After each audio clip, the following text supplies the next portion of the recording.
ಇಷ್ಟು ದಿನಗಳ ಕಾಲ ಯಾವ ಜಿಲ್ಲೆಯಿಂದ ಯಾರು ಸಚಿವರಾಗಬೇಕು ಅನ್ನುವಂಥ ಚರ್ಚೆ ನಡೀತಾ ಇತ್ತು. ಈಗ ಸಚಿವ ಸಂಪುಟ ವಿಸ್ತರಣೆಯಾಗಿದೆ. ಆದರೂ ಕೂಡ ಈ ಬೇಗುದಿ ಆಂತರಿಕವಾಗಿ ಹಾಗೆ ಉಳಿದಿದೆ. ಬಾಗಲಕೋಟೆ ಜಿಲ್ಲಾ ಉಸ್ತುವಾರಿ ವಿಚಾರಕ್ಕೆ ಈಗ ಖ್ಯಾತೆ ಶುರುವಾಗಿದೆ. ಕಾಶಪ್ಪನವರವರ ವಿರುದ್ಧ ಷಡ್ಯಂತ್ರ ಮಾಡಿದ್ದಾರೆ ಅನ್ನುವಂಥ ಒಂದು ಆಡಿಯೋ ಈಗ ವೈರಲ್ ಆಗ್ತಾ ಇದೆ. ವಿಜಯಾನಂದ ಕಾಶಪ್ಪನವರ್ ನೂತನವಾಗಿ ಸಚಿವರಾಗಿದ್ದಾರೆ. ಸೊ ಇವರಿಗೆ ಉಸ್ತುವಾರಿಯನ್ನ ತಪ್ಪಿಸೋಕೆ ಪ್ಲಾನ್ ನಡೆದಿದೆ ಅನ್ನುವಂಥ ಮಾಹಿತಿ ಲಭ್ಯವಾಗಿದೆ. ಹೇಗಾದರೂ ಮಾಡಿ ಇವರಿಂದ ಜಿಲ್ಲಾ ಉಸ್ತುವಾರಿ ಹೊಣೆಗಾರಿಕೆ ಏನಿದೆ ಅದನ್ನು ತಪ್ಪಿಸಬೇಕು ಅಂತ ಹೇಳಿ ಪ್ಲಾನ್ ಮಾಡಿದ್ದಾರೆ ಅಂತ ಹೇಳಲಾಗ್ತಿರುವಂಥ ಆಡಿಯೋ ಇದು. ಮಾಜಿ ಸಚಿವ RB ತಿಮ್ಮಾಪುರ್, ಜಿಲ್ಲಾಧ್ಯಕ್ಷ ನಂಜಯ್ಯನ ಮಠ ಇವರು ಮಾತನಾಡಿದ್ದಾರೆ ಎನ್ನಲಾದಂಥ ಈ ಒಂದು ಆಡಿಯೋ ಈಗ ವೈರಲ್ ಆಗ್ತಾ ಇದೆ. ಯಾವುದೇ ಕಾರಣಕ್ಕೂ ಇವರಿಗೆ ಉಸ್ತುವಾರಿ ಸಿಗಬಾರದು ಅನ್ನುವಂಥ ಮಾತನ್ನು ಇಬ್ಬರು ಕೂಡ ನಡೆಸಿದ್ದಾರೆ. ಇದು ಫೋನ್ ಕಾಲ್ ಮೂಲಕ ಮಾತನಾಡಿದ್ದಾರೆ ಎನ್ನಲಾದಂಥ ಒಂದು ಆಡಿಯೋ ಇದು. ಸೊ ಈಗ ಈ ಒಂದು ಆಡಿಯೋ ಕೇವಲ ಬಾಗಲಕೋಟೆಯಲ್ಲಿ ಅಷ್ಟೇ ಅಲ್ಲ, ಇಡೀ ರಾಜ್ಯ ರಾಜಕೀಯದಲ್ಲೇ ದೊಡ್ಡ ಸಂಚಲನ ಸೃಷ್ಟಿ ಮಾಡಿದೆ. ವಿಜಯಾನಂದ ಕಾಶಪ್ಪನವರ್ ನೂತನವಾಗಿ ಸಚಿವರಾದರು. ಮೊನ್ನೆ ತಾನೇ ಪ್ರಮಾಣ ವಚನ ಸ್ವೀಕರಿಸಿದ್ರು. ಹೇಗಾದರೂ ಮಾಡಿ ಇವರಿಂದ ಬಾಗಲಕೋಟೆ ಉಸ್ತುವಾರಿ ಸಿಗದಿರೋ ಹಾಗೆ ಮಾಡಬೇಕು, ಇವರಿಂದ ಕಿತ್ಕೊಳ್ಬೇಕು ಅನ್ನುವಂಥ ಒಂದು ಪ್ಲ್ಯಾನ್ ಈ ಒಂದು ಆಡಿಯೋದಲ್ಲಿ ಬಟಾ ಬಯಲಾಗಿದೆ.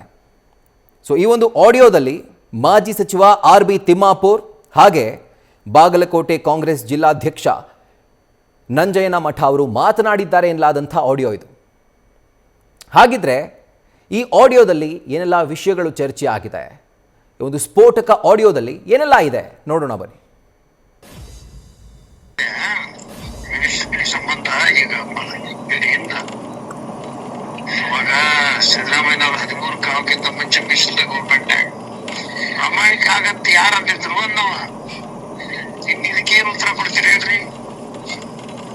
ನೀನು ಕಟಿಂಗ್ ಆಗಂತ ಹೇಳಿದ್ವಿ ನಾವು, ನೀನ್ ಯಾಕೆ ಗ್ರಹಿಸ್ತಾರೆ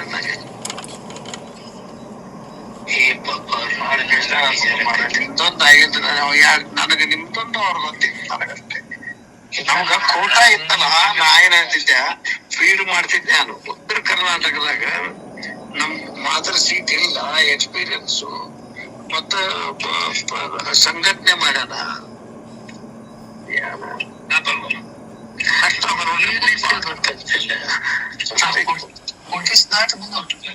ಒಂದೊಂದು ಕಷ್ಟ ನಮಗೈತಿ, ಅವ್ರೇನು ಅವ್ರು ಜಾತ್ರೆ ಮಾಡ್ಕೊಂಡು ಹೋಗ್ಬಿಡ್ತಾರ.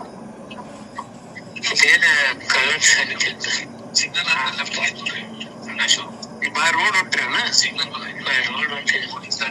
ಇರ್ತಿರಲ್ಲ ಅಲ್ಲೇ ಇರ್ತೀನಿ 4-5 ದಿವಸ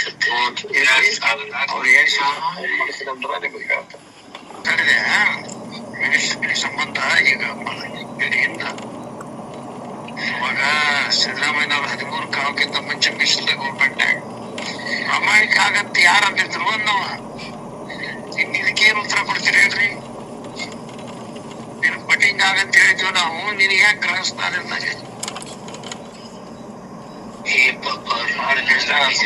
ನಿಮ್ದೊಂದು ಆಗಿದ್ದು ನನಗೆ ನಿಮ್ದೊಂದು ಅವ್ರ ಗೊತ್ತಿತ್ತು ನನಗಷ್ಟೇ.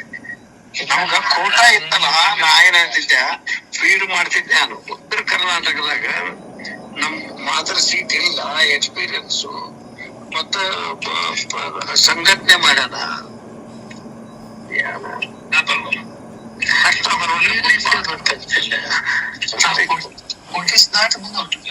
ಒಂದೊಂದು ಕಷ್ಟ ನಮಗೈತಿ, ಅವ್ರೇನು ಅವ್ರು ಜಾತ್ರೆ ಮಾಡ್ಕೊಂಡು ಹೋಗ್ಬಿಡ್ತಾರ.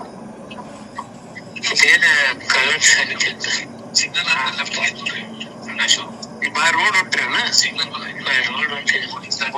ಇರ್ತಿರಲ್ಲ ಅಲ್ಲೇ ಇರ್ತೀನಿ 4-5 ದಿವಸ.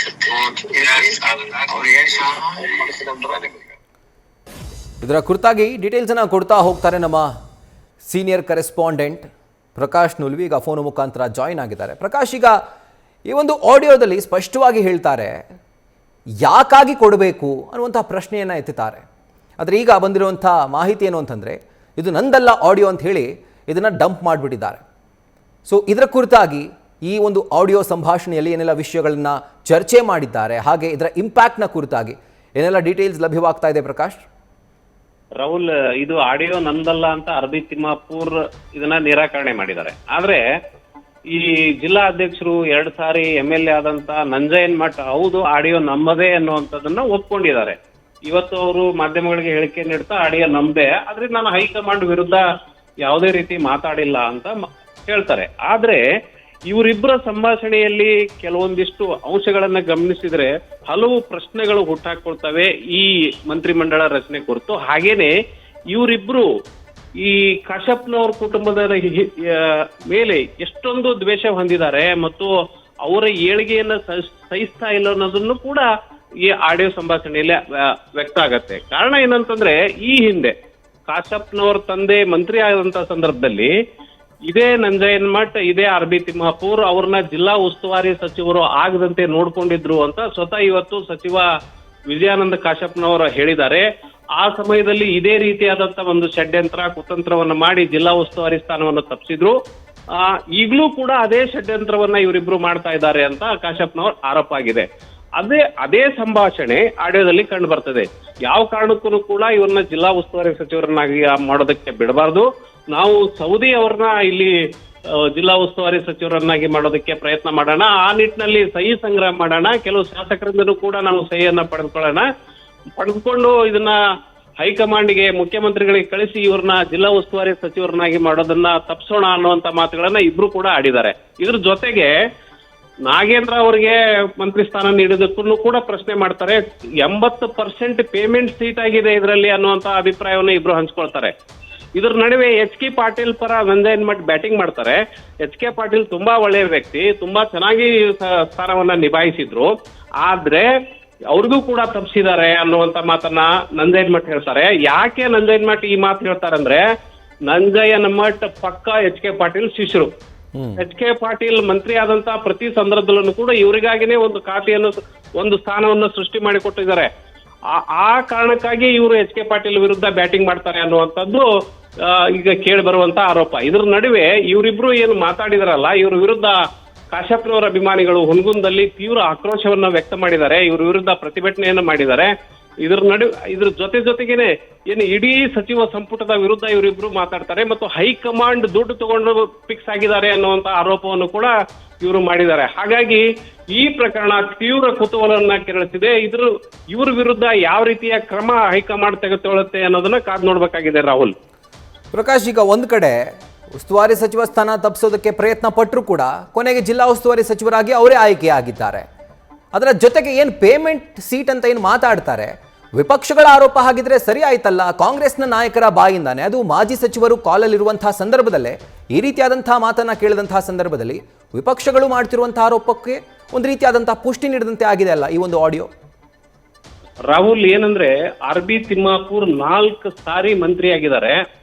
ಪ್ರತಿ ಸಮಯದಲ್ಲೂ ಕೂಡ ಇವರು ಮಂತ್ರಿ ಸ್ಥಾನವನ್ನ, ಕಾಂಗ್ರೆಸ್ ಬಂದಂತ ಸಂದರ್ಭದಲ್ಲಿ ಮಂತ್ರಿ ಸ್ಥಾನವನ್ನ ಅಲಂಕಾರ ಮಾಡಿದ್ದಾರೆ. ನಂಜಯ್ಯನ್ ಮಠ್ ಕಳೆದ 8 ವರ್ಷಗಳಿಂದ ಜಿಲ್ಲಾ ಅಧ್ಯಕ್ಷರಾಗಿದ್ದಾರೆ. ಇವರಿಬ್ರು ಮಾತಾಡುವಂತ ಸಂಭಾಷಣೆಗಳು, ಒಂದು HK ಪಾಟೀಲ್ ಕೈ ತಪ್ಪಿದ್ದಕ್ಕೆ ನಂಜಯ್ಯನ್ ಮಠ್ಗೆ ಕೋಪ ಇದೆ, ಅದ್ರ ಜೊತೆಗೆ RB ತಿಮ್ಮಾಪುರ್ಗೆ ಕಂಟಿನ್ಯೂ ಆಗ್ಬೇಕನ್ನುವಂತ ಆಸೆ ಇತ್ತು. ಅದನ್ನ ಅವರು ನಿನ್ನೆ ವ್ಯಕ್ತ ಮಾಡಿದರು. ಹೈಕಮಾಂಡ್ ಮೇಲೆ ನನ್ನ ವಿರುದ್ಧ ಯಾರೋ ಪಿತೂರು ಮಾಡಿದ್ದಾರೆ ಅನ್ನುವಂತ ಒಂದು, ಹಾಗಾಗಿ ನನ್ನ ಕೈ ತಪ್ಪಿದೆ ಅನ್ನುವಂತ ಒಂದು ಆರೋಪವನ್ನು ಕೂಡ ನಿನ್ನೆ RB ತಿಮ್ಮಾಪುರ್ ಮಾಡಿದ್ರು. ಇವರಿಬ್ರು ಹತಾಶೆಯಲ್ಲಿ ಮಾತನಾಡಿದಂತ ಮಾತುಗಳ ಇವು, ಅಥವಾ ಆ ರೀತಿಯಾದಂತ ಏನಾದ್ರೂ ಬೆಳವಣಿಗೆಗಳು, ನೀವು ಹೇಳಿದಂತೆ ಯಾವ್ದಾದ್ರು ಬೆಳವಣಿಗೆಗಳು ನಡೆದಿದಾವ, 80% ಪೇಮೆಂಟ್ ಸೀಟ್ ಆಗಿದೆ ಅನ್ನುವಂಥದ್ದಾದ್ರೆ ನಿಜವಾಗ್ಲೂ ಇದೊಂದು ದೊಡ್ಡ ಗಂಭೀರ ಆರೋಪ ಆಗತ್ತೆ. ಅದು ಸ್ವತಃ ಕಾಂಗ್ರೆಸ್ ಲೀಡರ್ಸೇ ಈ ರೀತಿ ಮಾತಾಡೋದ್ರಿಂದ ಇದು ನಿಜವಾಗ್ಲೂ ಒಂದು ಕುತೂಹಲಕರವಾದಂತ ಘಟನೆ ಆಗಿದೆ. Rahul, right Prakash, thank you ಡೀಟೇಲ್ಸ್ಗೆ. ನ್ಯೂಸ್ ಫಸ್ಟ್ ನಿರ್ಭೀತಿಯಿಂದ ನಿಮ್ಮ ಪರವಾಗಿ.